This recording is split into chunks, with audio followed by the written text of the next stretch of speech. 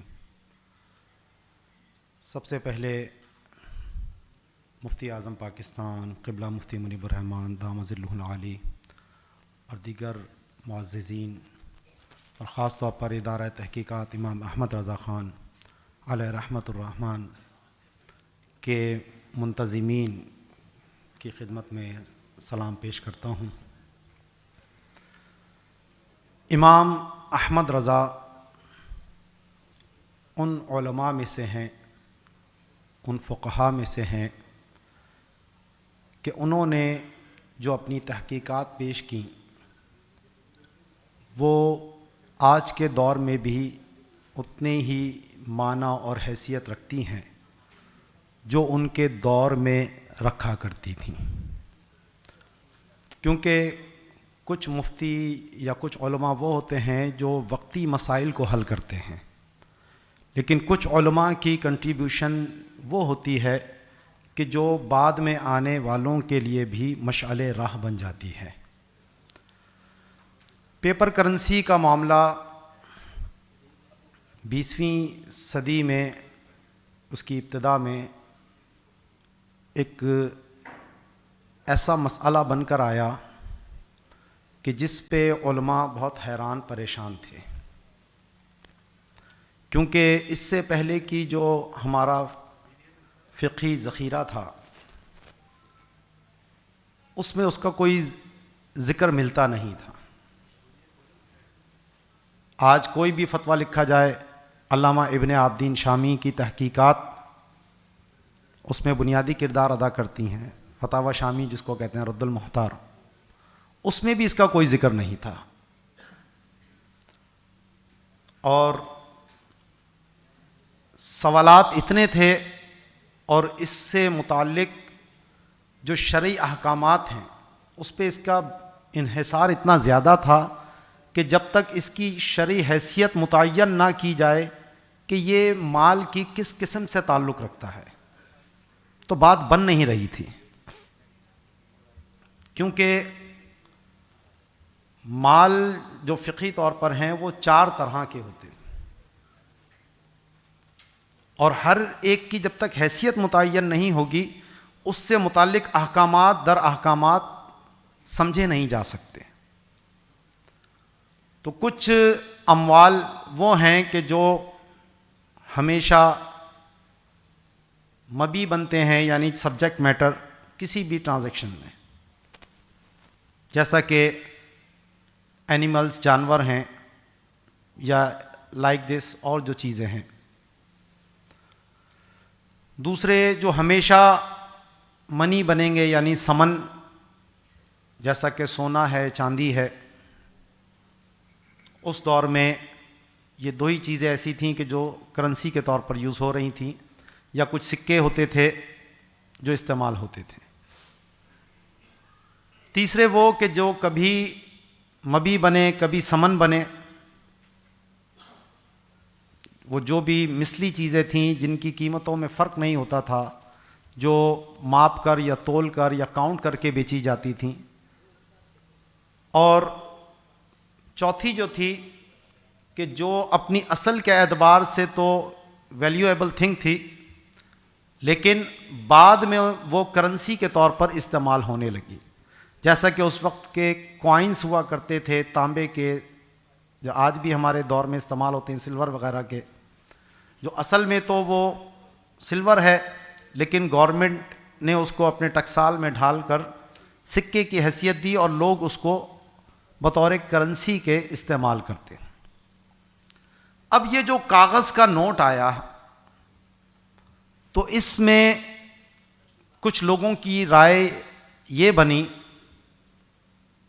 کہ یہ اصل میں مال نہیں ہے، یہ صرف ایک دستاویز ہے جو آپ نے قرض دیا ہے گورنمنٹ کو یا بینک کو، اس نے بدلے میں آپ کو یہ ایک رسید تھما دی ہے کہ جب آپ یہ دیں گے تو اپنا قرضہ آپ ہم سے واپس لے لیجئے گا۔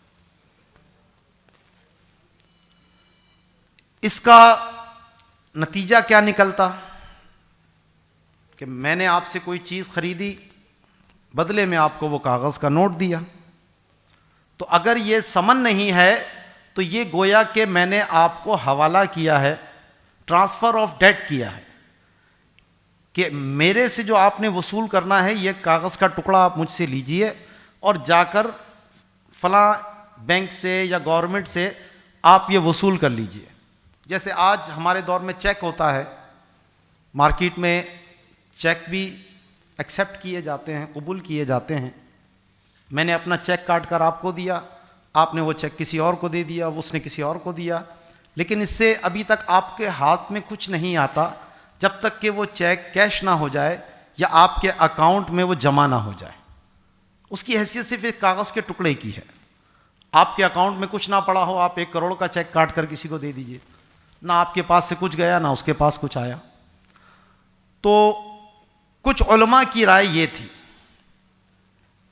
لیکن امام اہل سنت امام احمد رضا خان علیہ رحمت الرحمن نے اس رائے کا رد کیا،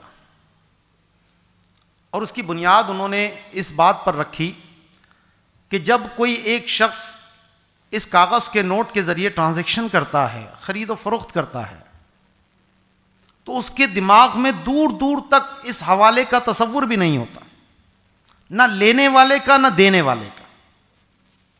دینے والا سمجھتا ہے کہ میں نے جو اس کو ادائیگی کرنی تھی کر دی، لینے والا اس کو لے کر سمجھتا ہے کہ میں نے اس سے جو حق وصول کرنا تھا کر لیا۔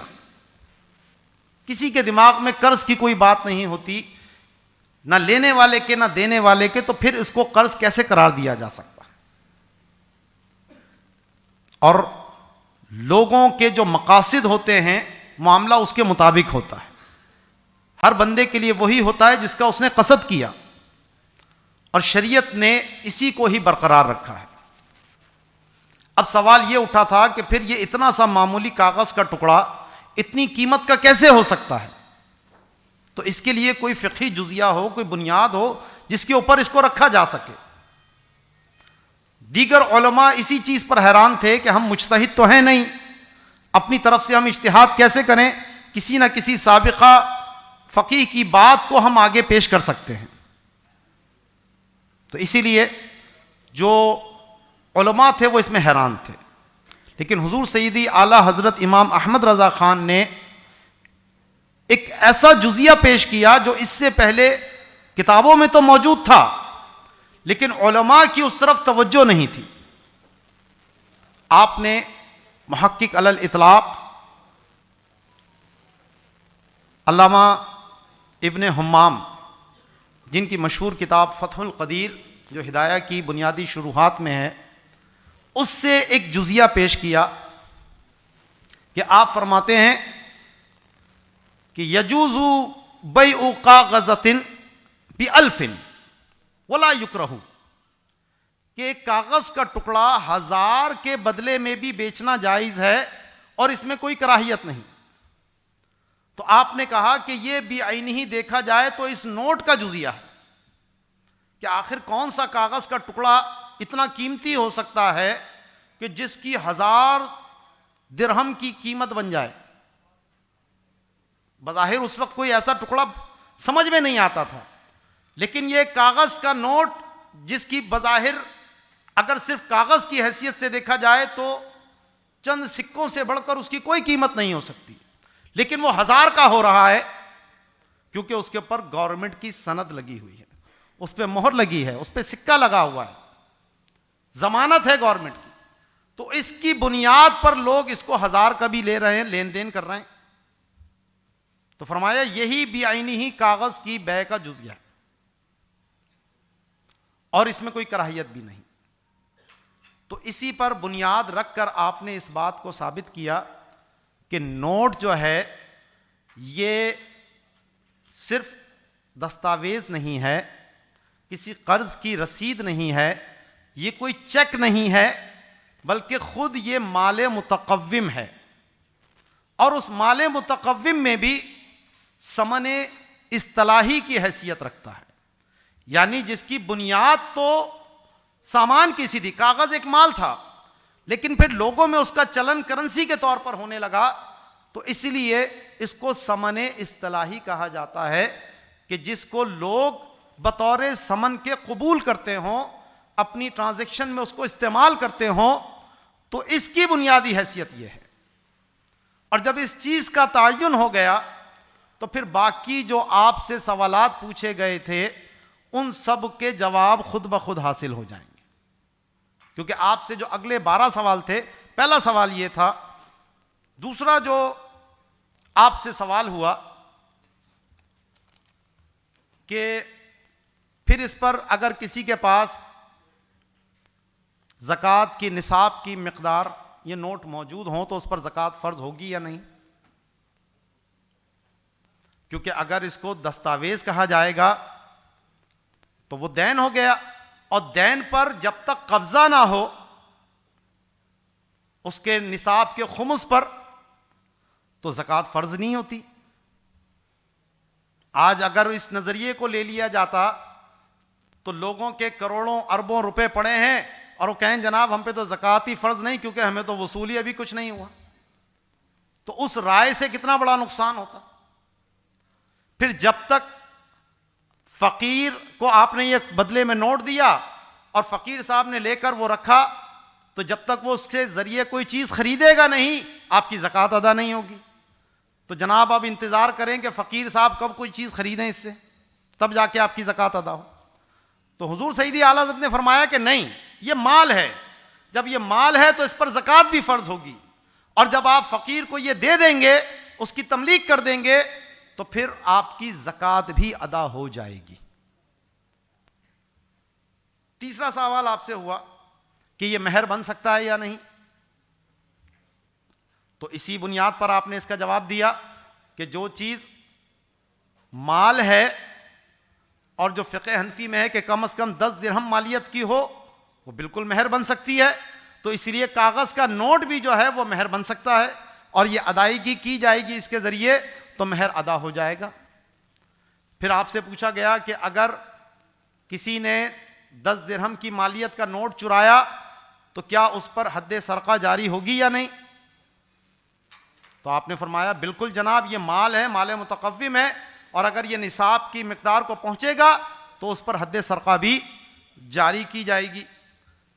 پھر آپ سے 5واں سوال ہوا کہ اگر کسی نے کسی کا یہ نوٹ پھاڑ کے پھینک دیا, تلف کر دیا, ضائع کر دیا, تو بدلے میں جو اس پر ضمان آئے گا وہ کیا ہوگا, کیا نوٹ کے بدلے نوٹ دینا پڑے گا یا نوٹ کے بدلے میں چاندی یا سونا دینا پڑے گا, کیونکہ نوٹ مثلی چیز ہے اور ضمان کا ضابطہ یہ ہے کہ مثلی چیز کا مثل دیا جاتا ہے. تو آپ نے فرمایا یہ کیونکہ مال ہے اور مال ضائع کیا تو اس کے تلف پر بھی آپ کو مال ہی دینا ہوگا, یعنی یہ نوٹ دینے ہی سے ضمان ادا ہو جائے گا. پھر آپ سے 7واں سوال ہوتا ہے کہ اگر اس کا قیمتی چیز سے تبادلہ ہوگا تو یہ مطلق بیع ہے یا بیع مقایدہ ہے. جو علماء بیٹھے ہیں یہ بیع کی اقسام ہیں, ہر ایک کے اپنے اپنے احکام ہیں. تو آپ نے فرمایا کہ اگر اس کا قیمتی چیز سے مقابلہ ہوگا تو یہ مطلق بیع ہے, بیع مقایدہ نہیں. پھر 8واں سوال آپ سے ہوا کہ قرض اس کا لینا جائز ہے یا نہیں, اور ادائیگی میں کیا نوٹ دینا پڑے گا یا چاندی کے سکے دینے پڑیں گے. تو آپ نے فرمایا اس کا قرض کا لین دین بھی جائز ہے, اور جتنا نوٹ لیا ہے اتنا ہی نوٹ آپ کو واپس دینا ہوگا. پھر آپ سے 9واں سوال ہوا کہ نوٹ اور روپے کی ادھار بیع آپس میں جائز ہے یا نہیں. یہاں ایک نقطہ میں آپ کو واضح کر دوں کہ فتاوی رضویہ شریف میں جہاں لفظ روپیہ استعمال ہوا ہے وہ چاندی کے سکے کے لیے ہے, اور پیپر کرنسی کے لیے آپ لفظ نوٹ استعمال کرتے تھے. میں نے بہت سے لوگوں کو دیکھا کہ وہ اس غلط فہمی میں مبتلا ہیں کہ جی اعلیٰ حضرت نے ایک نوٹ کو دوسرے نوٹ سے ادھار بیچنے کی اجازت دی ہے. وہ کہتے ہیں جی 1000 کا نوٹ 1200 کا آپ ادھار پر بیچ سکتے ہیں. اعلیٰ حضرت نے فرمایا, اعلیٰ حضرت نے یہ کہیں نہیں فرمایا. اعلیٰ حضرت نے جو فرمایا ہے وہ یہ ہے کہ کاغذی کرنسی اور ایک طرف سونا یا چاندی ہو، ان کی آپس میں ایک طرف سے ادھار ہو، تو کیا یہ خرید و فروخت ہو سکتی ہے یا نہیں ہو سکتی؟ جیسے آج ہم سونار کے پاس جائیں اور سونار سے سونا خرید لیں اور روپے میں اس کی پیمنٹ اس کو بعد میں کریں، ڈیفر پیمنٹ ہو، تو کیا یہ ہو سکتا ہے یا نہیں؟ اعلیٰ حضرت نے اس سوال کا جواب دیا تھا. تو وہاں نوٹ اور روپیہ اس کا تقابل تھا. بعض لوگ اس کو، کیونکہ آج ہماری اصطلاح میں روپیہ کاغذ کے نوٹ کو کہتے ہیں، تو ہر ایک اپنی اصطلاح کے حساب سے سوچتا ہے، تو وہ یہ سمجھے ہیں کہ جناب یہ روپے کی روپے سے، یعنی نوٹ کی نوٹ سے بے تفاضل کے ساتھ، اور وہ بھی ادھار اعلیٰ حضرت جائز کہہ رہے ہیں. یہ اصطلاحات کو نہ سمجھنے کی وجہ سے ہوتا ہے، تو ایسا نہیں ہے. تو اعلیٰ حضرت سے جو یہ نواں سوال ہوا تھا وہ نوٹ اور چاندی کے سکے کی بے کے حوالے سے تھا. تو آپ نے اس کا جواب دیا اور اس کے فقہی جزیات پیش کیے کہ اس کے اوپر بے صرف کے احکام لاگو نہیں ہوتے جب ایک طرف سے ثمن اصطلاحی ہو اور ایک طرف ثمن خلقی ہو، تو اس پر صرف ایک طرف سے قبضہ ہو جانا کافی ہے. اور اس پہ علامہ شامی کا جزیہ بھی پیش کیا، بحر الرائق سے بھی پیش کیا، فتح القدیر سے بھی پیش کیا، اور اس پہ باقاعدہ جو امام محمد کے حوالے سے 2 روایتیں آئی تھیں وہ بھی بیان کی، اور ان میں تطبیق بھی پیش کی کہ ان دونوں روایتوں کا مطلب کیا ہے، اور بڑی کمال کی وہ تحقیق ہے پڑھنے والی. پھر آپ سے اسی پر اگلا سوال ہوا کہ کیا نوٹ کی بے سلم ہو سکتی ہے یا نہیں. اب جو ہمارا آیوفی شریعہ اسٹینڈرڈ ہے وہ کیونکہ مالکیہ کے مذہب کے مطابق پیپر کرنسی کو بھی ثمن خلقی کے ہی حکم میں رکھتا ہے، اسی لیے وہ سونے کی اور روپے کی جب آپس میں بے ہو تو اس پر ادھار کو منع کرتے ہیں. لیکن ہمارے پاکستان میں کرنسی سلم کیا جاتا ہے. کرنسی سلم کا مطلب ہی یہ ہے کہ ایک طرف سے نقد ہے اور ایک طرف سے ادھار ہے. تو یہ حضور سیدی اعلیٰ حضرت کا جو موقف ہے اس کو ہی ہمارے اسٹیٹ بینک آف پاکستان نے اختیار کیا ہے کہ اگر ڈالر اور روپے کی آپ خرید و فروخت کر رہے ہیں آپس میں، روپے آپ نے ابھی دے دیے، ڈالر بعد میں ملیں گے، تو اس آیوفی اسٹینڈرڈ کے مطابق تو اس کی اجازت نہیں ہے. لیکن ہمارے اسٹیٹ بینک کی طرف سے اس کی پرمیشن ہے، جب یہ سارے بینک جو ہے وہ کرنسی سلم کر رہے ہیں. تو یہ موقف بھی اعلیٰ حضرت کا تھا، اور اعلیٰ حضرت کا موقف ہی اس وقت الحمدللہ پاکستان کے اندر رائج ہے. اس کے بعد پھر 11واں سوال ہوا کہ کیا زائد قیمت پر اس کی خرید و فروخت ہو سکتی ہے. مثلا جو آج کا ریٹ ہے، اگر کوئی ڈالر سے یا کسی سونے چاندی کے ذریعے اس کی خرید و فروخت کرے تو اس پر لازم ہے کہ کیا مارکیٹ ریٹ کے مطابق ہی کرے. تو آپ نے اس کی اجازت دی، کیونکہ اصطلاح کا معاملہ ہے، اور اصطلاح میں آپ پر یہ لازم نہیں ہے کہ جتنے لکھے ہیں اس کے مطابق ہی پر بیچیں. لیکن یہ حکم تب ہے کہ جب ایک طرف نوٹ ہو، دوسری طرف کوئی اور کرنسی ہو. روپے کی روپے سے، یعنی نوٹ کی نوٹ سے جو بے ہے اس کا معاملہ جدا ہے. یہ دماغ میں رکھیے گا اس بات کو. اور پھر آپ سے جو 11واں سوال ہوا تھا کہ اگر آپ کہتے ہیں کہ اس کی اجازت ہے تو پھر سود میں اور اس میں کیا فرق ہے، ربا میں اور اس میں کیا فرق آئے گا.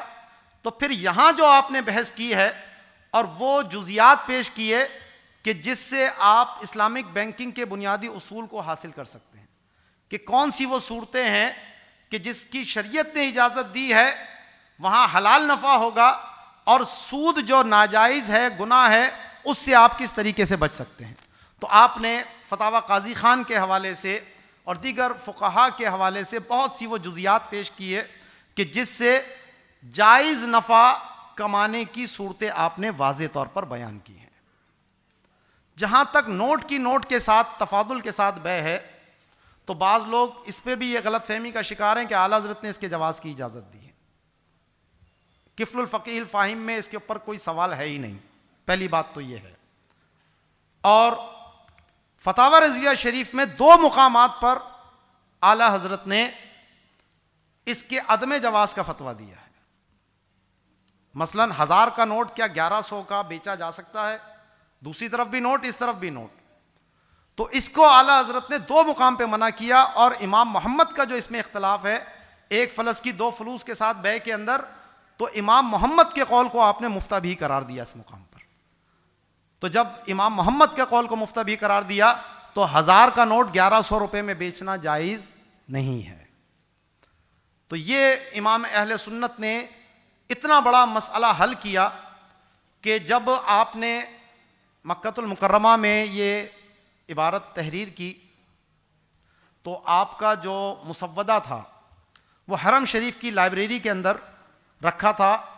آپ اس کا مبیضہ لے کر پروف ریڈنگ کے لیے مکے کی جو لائبریری تھی اس میں آ کر بیٹھے اور مطالعہ آپ فرمانے لگے، تو وہیں پر ایک بہت بڑے جو مکے کے اس وقت کے عالم تھے عبداللہ بن صدیق، وہ اس کتاب کو پڑھ رہے تھے، اور جیسے ہی وہ فتح القدیر کا جزیہ آپ کے سامنے آیا تو وہ جوش میں آ گئے اور اپنی ران پر انہوں نے ہاتھ مار کے کہا کہ این جمال ابن عبداللہ من ھذا النص الصریح، کہ جب اس وقت کے اس سے پہلے کے جو مفتی حنفیہ تھے، مفتی جمال بن عبداللہ، جب ان سے یہ پوچھا گیا تھا یہی سوال، تو انہوں نے یہ کہا، جیسا کہ ڈاکٹر صاحب نے بیان کیا، کہ علم علماء کی گردنوں پر امانت ہے، مجھے اس کا کوئی جزیہ نہیں ملا اس لیے میں اس کا کوئی جواب نہیں دے سکتا، لیکن علماء اس کا جواب دیں گے۔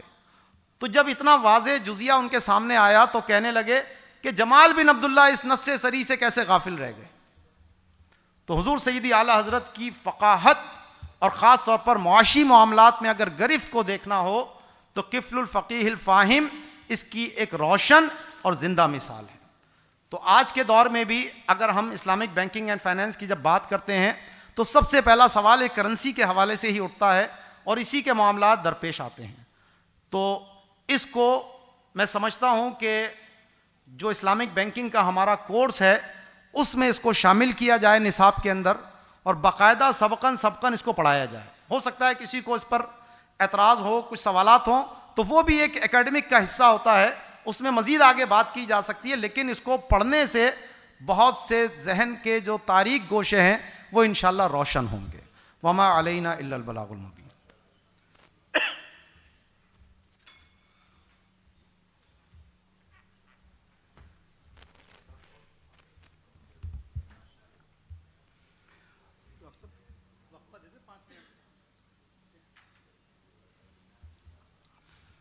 چونکہ باہر چائے کا انتظام ہے، باقی حضرات اور کچھ خواتین یہاں چائے لے آئی ہیں، تو 5 منٹ کا وقفہ ہے، اس کے بعد انشاءاللہ ڈاکٹر مفتی ارشاد احمد رضا صاحب کی گفتگو ہوگی انشاءاللہ۔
بسم اللہ الرحمن الرحیم. چائے کے مختصر وقفے کے بعد اب ہم اپنے سیشن کو آگے بڑھاتے ہیں.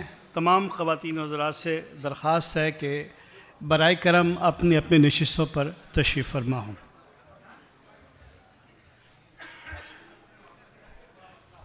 آج کی امام احمد رضا کانفرنس جس کی تھیم ہے contributions towards the Islamisation of economy. الحمدللہ یہ conference in collaboration of the regulators, State Bank of Pakistan and Securities Exchange and Commission of Pakistan منعقد ہو رہی ہے. الحمدللہ اسٹیٹ بینک کے اور ایس سی سی پی کے نمائندے یہاں پر موجود اور اقبال صاحب جو لاہور میں ہوتے ہیں وہ بھی الحمدللہ. ہمارے پلیٹینم پارٹنر جو پاکستان کا بہترین اسلامک بینک ہے, best bank of the year large size bank میں میزان بینک لمیٹڈ ہمارا پلیٹینم پارٹنر ہے. ہمارا ایک اور partner gold partner K Electric limited جس کے نمائندگان یہاں الحمدللہ موجود ہیں اور وہ ہمارا گولڈ پارٹنر ہے. سلور پارٹنر داؤد فیملی تکافل جس کے چیف آپریٹنگ آفیسر جناب آصف حق صاحب بھی یہاں تشریف فرما ہیں. ان کے سی ای او جناب غضنفر اسلام صاحب نے تشریف لانا تھا لیکن وہ کراچی میں موجود نہیں, تو انہوں نے جناب آصف حق صاحب کو نومینیٹ کیا, وہ تشریف فرما. ہمارے دیگر پارٹنرز میں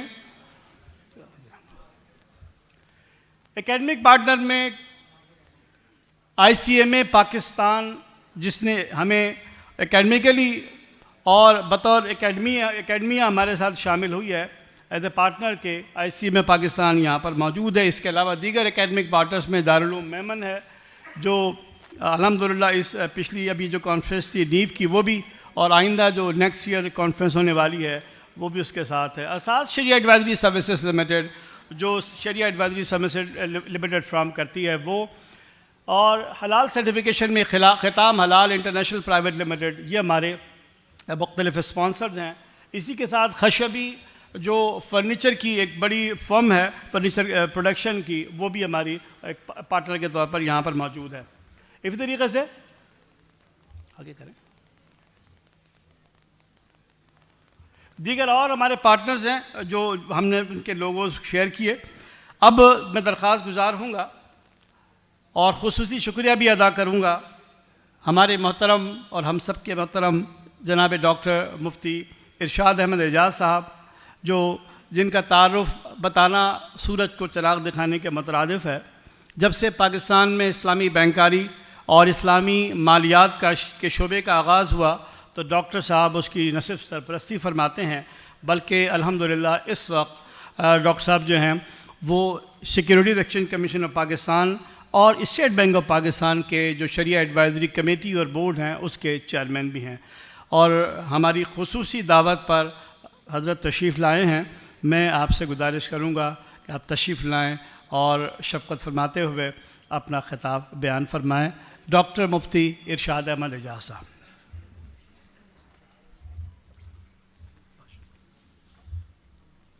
السلام علیکم ورحمۃ اللہ. بسم اللہ الرحمن الرحیم. وصلی اللہ وسلم علی رسولہ الکریم وعلی آلہ واصحابہ